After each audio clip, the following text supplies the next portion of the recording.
안녕하십니까.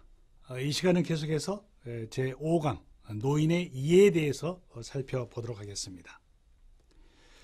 먼저 노인의 개념에 대해서 살펴보겠습니다. 모든 인간은 성장과 성숙과 노화라는 이렇게 세 가지 단계를 거쳐서 발달하게 되죠. 이 중에서도 노화 단계에 속하는 사람을 우리가 노인이라는 용어로 구별하여 부르기도 합니다. 연령이나 신체적으로 늙었다고 하는 생물학적 노화를 기준으로 노인을 규정하는 경우가 일반적이지만은 연령에 따라서 인간의 발달 단계를 획일적으로 구분하는 것에는 한계가 있다고 할 수 있겠습니다. 노화는 개인에 따라 차이가 많이 있죠. 그래서 생물학적 노화, 심리적 노화 또는 사회적 노화라는 복합적인 발달 영역을 내포하고 있으며 특정 시대의 문화, 정치, 경제 등의 다양한 요인과 밀접한 연관이 되어 있습니다. 따라서 단지 연령과 생물학적 노화만을 기준으로 노인이라고 규정하는 것에는 역시 한계가 있는 것이죠. 그러므로 노인을 대상으로 한 연구와 전문적 실천을 위해서는 노인이라는 개념에 대해서 구체적인 개념 정의가 필요합니다. 우리가 공부하고자 하는 노인 상담을 위해서는 노인의 개념을 이해하는 것이 매우 중요하죠. 노인의 개념에 대한 정의는 학자마다 다양하게 주장되고 있습니다. 그러나 우리는 우리나라 노인복지법에 근거한 내용과 실제적 상황에서 규정하기 편한 보편적 지표의 유형성에 따라서 살펴보고자 합니다. 먼저 첫 번째, 추상적 정의입니다. 노인이라는 말은 말 그대로 늙은 사람이라는 의미죠. 이때 늙어간다는 것은 인생 후반기에 나이든 사람을 의미하며 생물학적이나 심리, 사회적 측면에서 노화 과정을 겪고 있는 사람이라고 할 수 있는 것입니다. 이렇게 생물학적, 생리적 측면에서 퇴화기에 있는 자를 말하며 심리적 측면에서는 정신기능과 성격이 감퇴하고 있는 자, 또 사회적 측면에서는 그 지위와 역할이 상실된 자 등 이런 세 가지 측면의 내용을 정의하면은 이렇게 노인이란 노화의 과정 또는 그 결과로서 생리, 심리, 사회적 기능이 약화되어 적응 능력이 약화된 사람으로 정의하게 됩니다.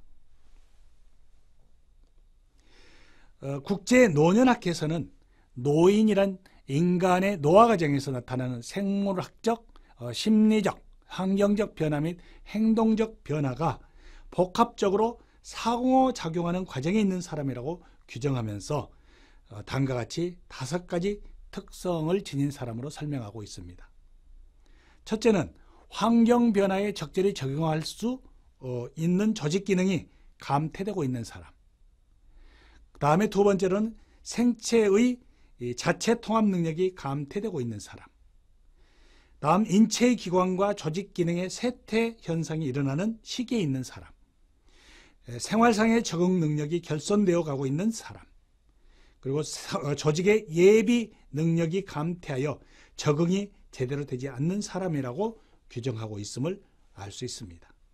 이와 같이 노인에 대한 개념 정의를 종합해 본다면 추상적인 노인의 개념은 노화의 과정 또는 그 결과로서 생물학적, 심리적, 사회적 기능이 약화되어 자립적 생활 능력과 환경에 대한 적응력이 약화되거나 쇠퇴되어가는 사람으로 규정할 수 있습니다. 이런 조작적 정의의 개념을 더 살펴보면은 노인의 개념에 대한 정의는 그 나라의 문화나 습관, 개인의 생활관에서 차이를 보이는데요.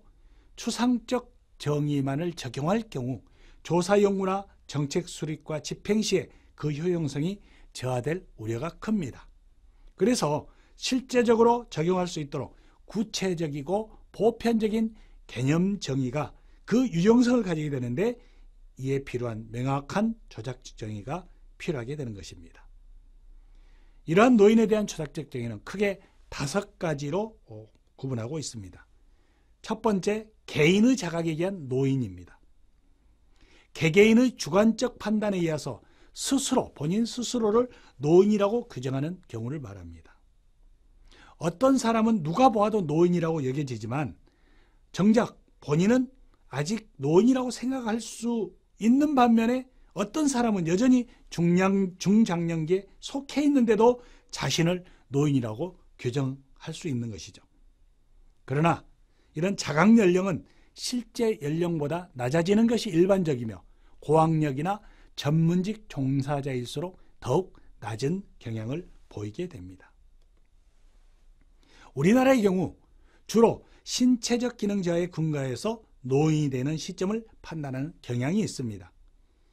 또한 60대 초반부터 노인이 된다고 생각하는 경우가 3%, 60대 후반이 13%, 70대 초반이 59%, 70대 후반이 11% 등, 그리고 80대 초반이라고 생각하는 경우가 12% 정도로 나타나 노인이 스스로를 노인이라고 인식하게 되는 연령은 70세 전후이지만 노인이라고 생각하는 연령은 앞으로 갈수록 조금씩 높아지고 있음을 우리가 알 수 있습니다. 이러한 개인의 자각에 의한 정의는 신체적, 심리적, 사회적 노화가 개인차가 있어서 노화의 여러 측면에 대한 종합적인 판단에 근거할 수 있습니다. 그러나 사람마다 노인을 규정하는 것이 다르므로 매우 주관적이고 추상적이어서 노인에 관한 연구나 정책에서 활용하기에는 객관성이 결여될 수 있는 단점이 있습니다. 그러나 이 개념은 노인의 일상생활이나 대인관계, 그리고 노인을 위한 상담 등의 실천에서는 유용하게 사용할 수 있는 것입니다. 먼저 두 번째로 역연령에 의한 노인입니다. 가장 보편적으로 사용하는 정의이죠. 역연령은 출생 이후 달력의 시간에 의한 나이로 계산한 만 나이가 일정 연령 이상일 경우 노인으로 규정하게 됩니다. 이 정의는 독일의 노령연금 수급 기준이 65세로 규정된 것에서 유래한 것으로 서구에서는 일반적으로 사회보장제도의 급여 수급 자격을 기준으로 노인을 65세로 규정하고 있습니다. 다양한 사회보장제도의 급여나 서비스를 이용할 필요가 없는 사람이 포함되거나 반대로 필요한 사람이 제외되는 문제가 생길 수 있죠. 또한 학술 연구에서도 여러 가지 제약이 있을 수 있습니다.